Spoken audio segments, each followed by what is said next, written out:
mí me encanta venir a la iglesia, pero a veces me pregunto si es un hábito, vengo a la iglesia porque me gusta mis amigos, me gusta mis hermanos, me gusta participar de ella, o cuál es el norte que me orienta verdaderamente a venir a la iglesia. Hace unos días atrás yo preguntaba a ChatGPT cuánto realmente dura el sábado o cuánto realmente dura un día. ¿Cuánto realmente dura un día? Amanda, tú que todo siempre quieres responder. 24 horas. El primer minuto de un día en cualquier parte del mundo hasta el último minuto de ese día en cualquier otra parte del mundo son 26 horas. Es decir, desde el minuto 1 del sábado hasta el último minuto en cualquier parte del mundo del sábado son 26 horas. Y durante 26 horas todo el pueblo de Dios está congregado. Y eso es fantástico, porque no es solo la iglesia de Murcia, sino toda la iglesia del mundo en este momento está en comunión con Dios. Entonces eso no puede ser tan simple como un hábito o como una costumbre. Amigo Julián, ponme la presentación. La predicación de hoy se titula En la puerta de la iglesia. Esa es la foto de Google cuando buscamos la iglesia de Murcia. Empezamos reflexionando sobre el hecho de si venimos a la iglesia como un hábito o verdaderamente conocemos el norte de lo que es algo tan especial como es congregarnos sábado a sábado. Y la primera pregunta que nace es, ¿realmente a quién pertenezco? Porque vemos la congregación o vemos la reunión del sábado, primeramente, a la vista del hombre, como una reunión social. Entonces, ¿con quién se reúne usted socialmente? Con el grupo al que pertenece. Entonces, la primera pregunta es, ¿dónde pertenezco? Y es que a lo largo de la historia humana, el hombre siempre ha tendido a reunirse y es parte fundamental de su salud. Lo pueden decir los psicólogos, ¿verdad? Es parte fundamental de su salud. En el equilibrio de la salud, el ente social es parte de esa esfera que si no está presente, estamos enfermos. Entonces, es tan importante porque tiene ciertos elementos que nos dan esa regulación de la salud. Y uno de ellos, y es el que como más primitivo, es el tema de la supervivencia. El pertenecer a un grupo a lo largo de la historia ha permitido que el hombre sobreviva. Y cuando vi este ítem que nos lo da la OMS en cuanto a buenas prácticas sociales, me acordé del club. El club tiene un aprendizaje constante en supervivencia, herramientas, elementos que le vamos enseñando los más viejos a los más jóvenes progresivamente para que ellos tengan éxito en la vida. Y les vamos dando herramientas constantemente a cada uno de esos niños en cómo sobrevivir en diferentes escenarios. Y eso es lo que ha hecho la sociedad a lo largo del tiempo y es lo que ha permitido que el hombre llegue a la actualidad con las herramientas que tiene. Entonces, ven esta foto increíble, ¿verdad? Y ahí vemos técnicas como obtención de alimentos, la defensa ante depredadores, el cuidado de las crías. Quienes cooperan en sociedad o en grupo tienen una alta probabilidad de supervivencia. Ahora, otro elemento importante que habla de lo que es un grupo social es que permite tener identidad y autoestima. Yo no voy a tratar de ver las fotos el día de hoy porque esto es un culto que yo lo considero un culto muy, pero muy personal. Lo que hoy voy a hablar es de lo importante que es la congregación, de lo importante que es estar en coinonía, de lo importante, no solamente desde el punto de vista humano, sino del mandato que Dios nos da. Entonces voy a tratar de no ver mucho las fotos, porque es simplemente una expresión de lo que por lo menos para mí es muy importante la congregación. Entonces, uno de los elementos que que la sociedad habla como buen hábito social o como uno de los elementos que favorece a que el hombre se encuentre en sociedad, es esto, es obtener identidad y autoestima. La teoría de la identidad social, gran parte de quienes somos provienen de los grupos a los que pertenecemos. Entonces, siempre se ha dicho que al grupo al que usted pertenece, las características de los individuos al cual pertenecen influyen en usted. Muchos diremos, y tendremos un pensamiento cerrado, diremos, no, yo soy lo que soy por lo que soy. Y realmente somos la suma de por lo menos los 5 primeros mejores amigos que usted tiene. ¿Sí? Tengo un poquito de Ina, tengo un poquito de Salva, tengo un poquito de Johnny, y así, y tengo un poquito de cada uno de ustedes con quien me reúno a sábado o en el transcurso de la semana. Y eso va generando autoestima. Ahora vamos desde el punto de vista biológico, lo que estar en grupos sociales nos permite. Un abrazo libera una cantidad de oxitocina que se traduce en una sensación de felicidad. De las 4 hormonas que producen sensaciones de felicidad, la oxitocina es esa que se libera cuando la mamá está amamantando, ¿verdad? Esa es la misma sensación que se tiene cuando se da un abrazo. Es la misma sensación que se tiene cuando se comparte una cena de Navidad o una cena de 31 de diciembre y todos están en una euforia de felicidad. Entonces ya tenemos elementos sociales, elementos individuales y elementos biológicos que nos favorecen a mantenernos en grupo. Ese es mi cuñado en Venezuela. Y bueno, Johnny, viste que de siempre soy un abrazón. Ok. El otro elemento importantísimo de pertenecer a un grupo es el apoyo emocional. Muchas veces no tenemos las herramientas emocionales para poder confrontar diferentes situaciones, pero cuando usted comparte con su hermano, comparte con su amigo las situaciones por las que pueda estar pasando, el compartir, solo el compartir empieza a generar una cantidad de elementos emocionales que favorecen a poder afrontar esas situaciones. Estos son mis amigos en Venezuela. En Venezuela pasábamos situaciones terribles y si no estuviesen esos amigos, no sé qué hubiese pasado. Todos pertenecen a la iglesia. Ok. Luego viene un elemento importantísimo que lo vamos a concatenar con lo que somos y es justamente la validación de la realidad.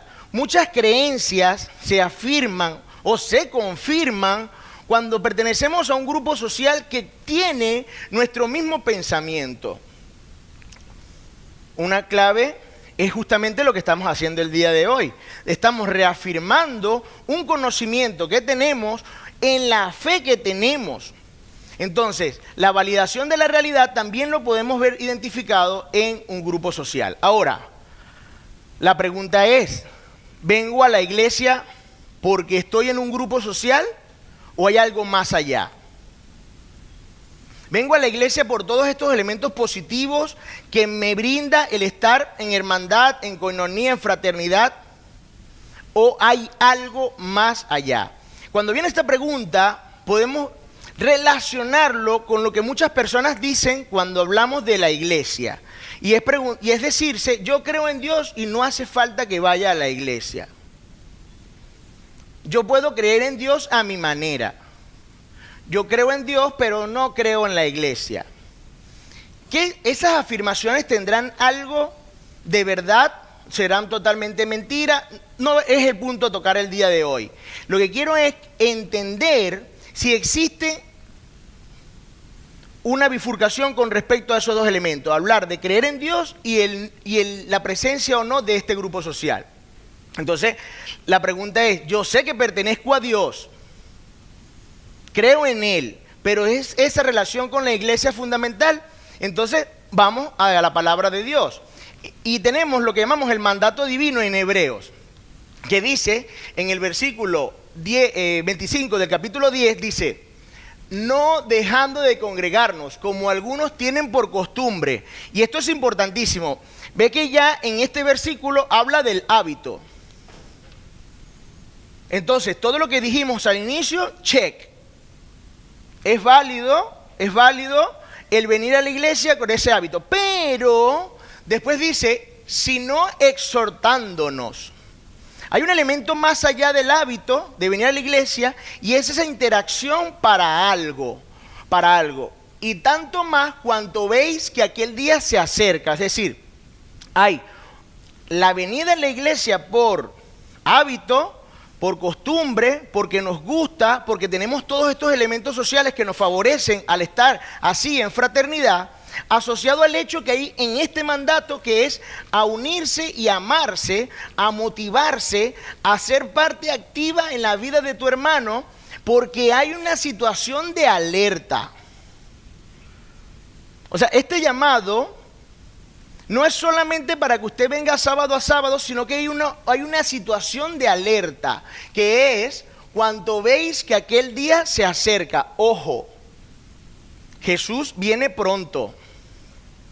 Y el mandato es congrégate, porque Jesús viene pronto. Sé una parte activa de tu congregación, porque Jesús viene pronto. Entonces, esto pudiéramos ir abriéndolo aún más, pero solamente me dieron 20, 30 minutos. Entonces, cuando eso lo leemos y empezamos a sacarle letra a letra, empezamos a ver que ese sábado a sábado, ese viernes, esa congregación fuera de la iglesia en grupo pequeño, esas reuniones de amigos los días domingos, ese estar pendiente del que está enfermo, ese orar por cada uno de sus hermanos cuando está en problemas, es parte de este mandato y es parte de esa relación en congregación que Dios nos pide y que nos dio un templo en el tiempo inclusive para explotar eso. Entonces aquí ejemplos de lo que es una congregación. La iglesia de Murcia, la iglesia en casa, que muchos nos están viendo a través de YouTube y que siguen participando. Ya no tenemos límites, ya no tenemos fronteras, ya no tenemos tiempo para participar de esa congregación. Ahora, ¿para qué nos congregamos entonces? O sea, ¿qué quiere Dios cuando da este mandato? Porque hace un momento nos preguntábamos o simulábamos las preguntas que nos hacen afuera, donde dicen, quiero creer en Dios, pero no participo de la iglesia. O algunos son un poquito más despectivos, pero no importa, no es el punto a tocar. Lo que quiero que vean es que la sola premisa de decir creo en Dios implica conocimiento, implica relación. Entonces, yo puedo decir creo en el jefe en el que trabajo, pero no lo conozco más allá del trabajo. Entonces no hay una real creencia en él. Jesús nos invita a participar de una comunión con Él, íntima, individual, sí. Pero también nos da este mandato que acabamos de leer. ¿Por qué? Porque la naturaleza o el carácter de Dios también muestra un aspecto cuando nos congregamos. Entonces, cuando decimos creer en Dios o cuando queremos conocer a ese Dios, tenemos que conocerlo en todas sus facetas, en la faceta individual y en la faceta en congregación. Hay un elemento especial que ocurre cuando estamos uno a uno, cuando estamos uno con todos. Y este elemento es justamente un aspecto de amor que Dios quiere que usted conozca. Ahora, ya hablamos de los aspectos en general desde el punto de vista social y ahora vamos a hablar de cómo esos elementos se comportan en la Biblia. O sea, cómo vemos la congregación en la Biblia o cómo es ese estar activo dentro de una congregación. Y el primer elemento que vemos es que el que cree en Dios o el que cree en Jesús, ¿verdad?, sigue los pasos de Jesús. Y el primer elemento que nos muestra o que les traigo el día de hoy es el mandato que ya lo leímos. Y adicional a eso, el ejemplo que Jesús nos da. Lucas 4:16 dice, fue a Nazaret donde se le había criado y un sábado entró a la sinagoga como era su costumbre. Jesús se congregaba. Se levantó para hacer la lectura, o sea, era parte activa de su congregación. Y solo quería mostrar el carácter de Dios. Entonces vemos el carácter de Dios en la naturaleza individual y vemos el carácter de Dios en esto, en la congregación. Y esto me encanta, que es el hecho de la promesa justamente de lo que estamos hablando ahorita, de la presentación de ese carácter de Dios a través de este elemento. Dice, porque donde están 2 o 3 congregados en mi nombre, ahí estoy yo en medio de ellos. Es una promesa bellísima, porque nos dice que ahí en este elemento de congregación también está su naturaleza. Lo conoceremos a través de esa relación que tengo con cada uno de mis hermanos.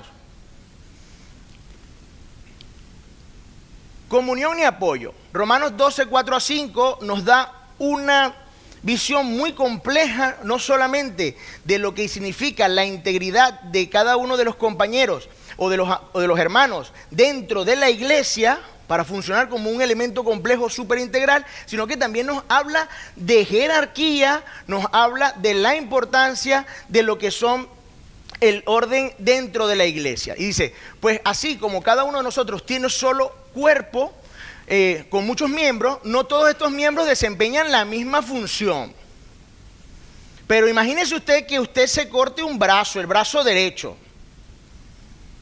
Ese brazo, usted tiene otro brazo, pero ese brazo derecho, que era quizás su mano dominante, tenía una función totalmente distinta a la otra. Y era parte activa de una cantidad de elementos que favorecían a que usted tuviese bienestar. Entonces la iglesia necesita de cada uno de los elementos que tiene para formar justamente ese cuerpo.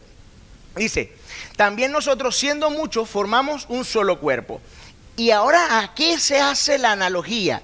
Ese cuerpo de iglesia, ¿qué representa? Dice, un solo cuerpo en Cristo y cada miembro está unido a todos los demás. Entonces nos habla de la integración de cada uno de nosotros para formar algo tan importante como lo es la iglesia. Ok, adicional a eso, habíamos hablado hace un momento con respecto al apoyo emocional, y es que también sucede con el crecimiento en el área espiritual, que ya para muchos médicos, sociólogos, psicólogos y sanitarios, el ente espiritual entra entre el equilibrio para nosotros poder hablar de salud. Entonces es un equilibrio bio, psico, social y espiritual. ¿Por qué digo esto? Porque el congregarnos no solamente llena esa esfera social, sino que también favorece el crecimiento espiritual. Entonces algunos dirán, pero es que yo puedo leer la Biblia en mi casa. Y yo puedo estudiar la palabra de Dios en mi casa. Pero es que el mandato que nos lleva a congregarnos también influye en esto. Lo vamos a leer más adelante cuando hablemos de Segunda de Pedro, donde justamente hay una invitación a que todos seamos partícipes de la formación de otros. Entonces quiere decir que siempre va a haber un elemento donde es necesario el apoyarse de sus hermanos para poder interpretar o conocer algunos aspectos de Dios. Dice, ante todo tengan muy presente que ninguna profecía de la Escritura surge de la interpretación particular. En algunos otros formatos de Biblia dice individual, porque la profecía no ha tenido su origen en la voluntad humana, sino que los profetas hablaron de parte de Dios impulsados por el Espíritu Santo. Entonces, en nuestro desarrollo espiritual es importante el congregarse. Ahora, hemos hablado de que parte de ese mandato es una actitud activa dentro de la congregación. Y aquí parten dos. Dios nos da dones. Y esos dones tienen que ser dados precisamente para hacer crecer la iglesia. Entonces lo vamos a dividir en dos. Y el primero es el de adoración. ¿Sí? Estos dones favorecen a la adoración. Dice Salmos 22. Anunciaré tu nombre a mis hermanos en medio de la congregación y te alabaré.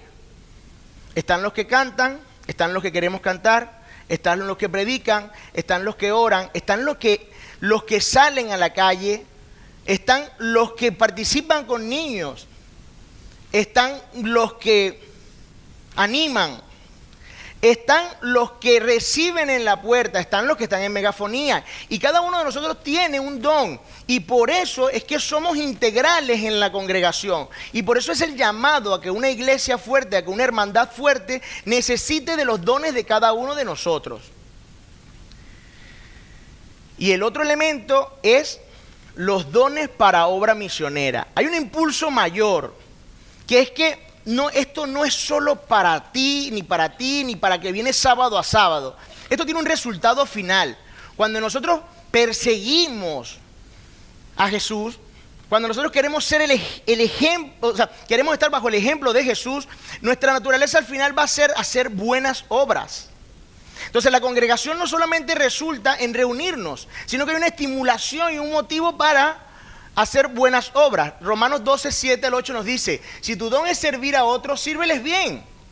Si eres maestro, enseña bien. Si tu don consiste en animar a otros, anímalo. Si tu don es dar, hazlo con generosidad. Si Dios te ha dado la capacidad de liderar, toma la responsabilidad en serio. Y si tienes el don de mostrar bondad a otros, hazlo con gusto. O sea, Dios nos invita a congregarnos, a alimentar esa espiritualidad entre cada uno de nosotros como hermanos, y que eso resulte en algo positivo. Entonces, siempre yo he visto que Dios nos creó con un propósito y ha facilitado todos los elementos para que los propósitos se cumplan. Y uno de ellos es congregarse precisamente para que el propósito final se cumpla. Ahora, hemos visto beneficios sociales, hemos visto los beneficios que la Biblia que la palabra de Dios nos promete de lo que es congregarse. Pero ¿habrá algo más? O sea, porque si lo viésemos hasta este punto, fuésemos un poquito egoístas. Porque solamente pensáramos en los beneficios que congregarnos nos está dando. Seguiríamos pensando inclusive como aquel que dice: yo me quedo en casa.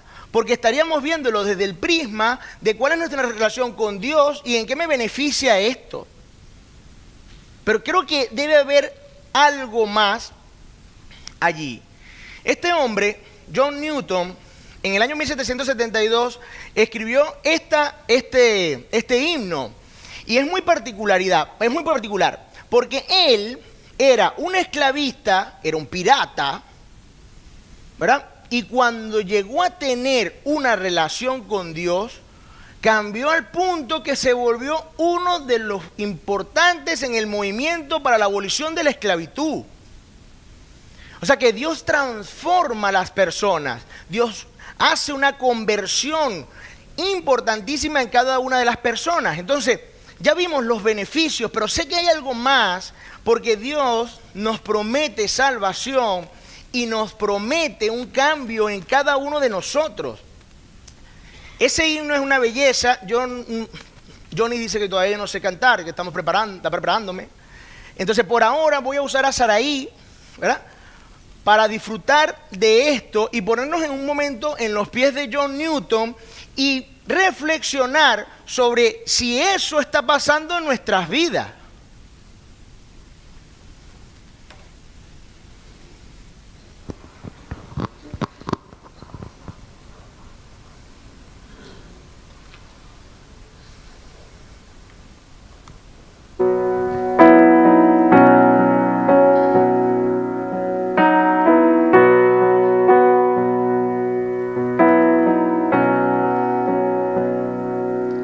Sublime gracia del Señor, que a un infeliz salvó.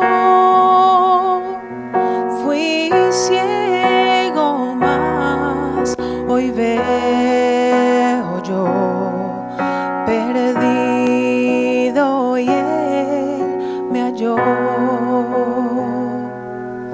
Su gracia me enseñó a temer, mis dudas ahuyentó. Oh, cuán precioso fue a mi ser cuando Él me trajo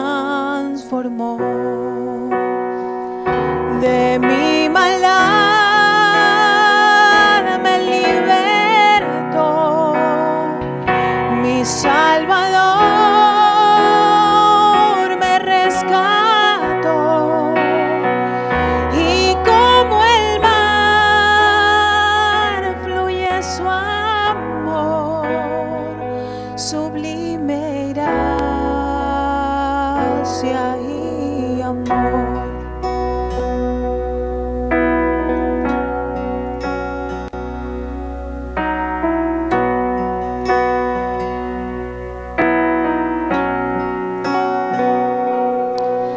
En los peligros y aflicción que yo he tenido aquí, su gracia siempre me libró y me guiará al hogar. De mi maldad me libertó, mi Salvador me rescató, y como el mar fluye su amor, sublime gracia y amor. De mi maldad me libertó, mi Salvador me rescató, y como el mar fluye su amor, sublime gracia y amor.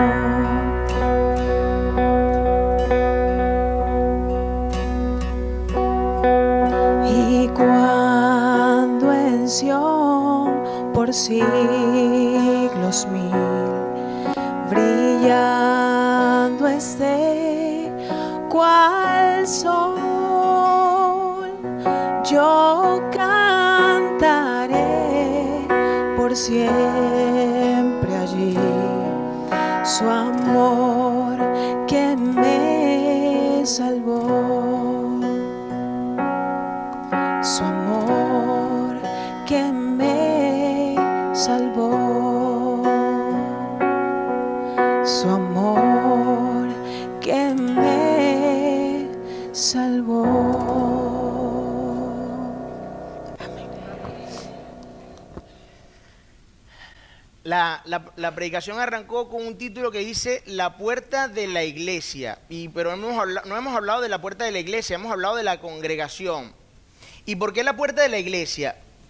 Hoy llegamos todos aquí y esta fue la recepción del día de hoy. Salva y Julio allá arriba dándonos la mano a cada uno de nosotros.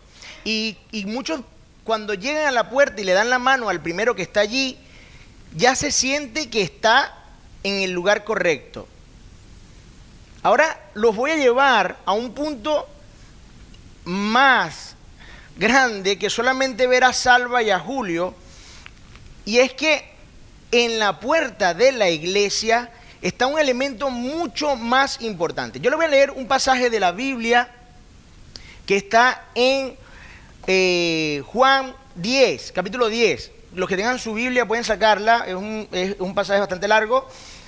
Vamos a leerlo del versículo 1 al versículo 10. Y dice, de cierto os digo, el que no entra por la puerta en el redil de las ovejas, sino que sube por otra parte, ese es un ladrón y saqueador.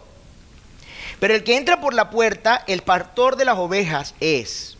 A este abre el portero y las ovejas oyen su voz y sus ovejas llaman por nombre y las saca. Y cuando ha sacado fuera todas las propias, va delante de ellas y las ovejas lo siguen porque conocen su voz. Pero al extraño no seguirán, sino que huirán de él, porque no conocen la voz de los extraños. Esta alegoría les dijo Jesús, pero ellos no entendieron qué era lo que estaba queriendo decir. Y entonces volvió pues con la misma parábola y dice, de cierto os digo, yo soy la puerta de las ovejas. Todos los que antes de mí vinieron, ladrones, son y saqueadores, pero no los oyeron las ovejas.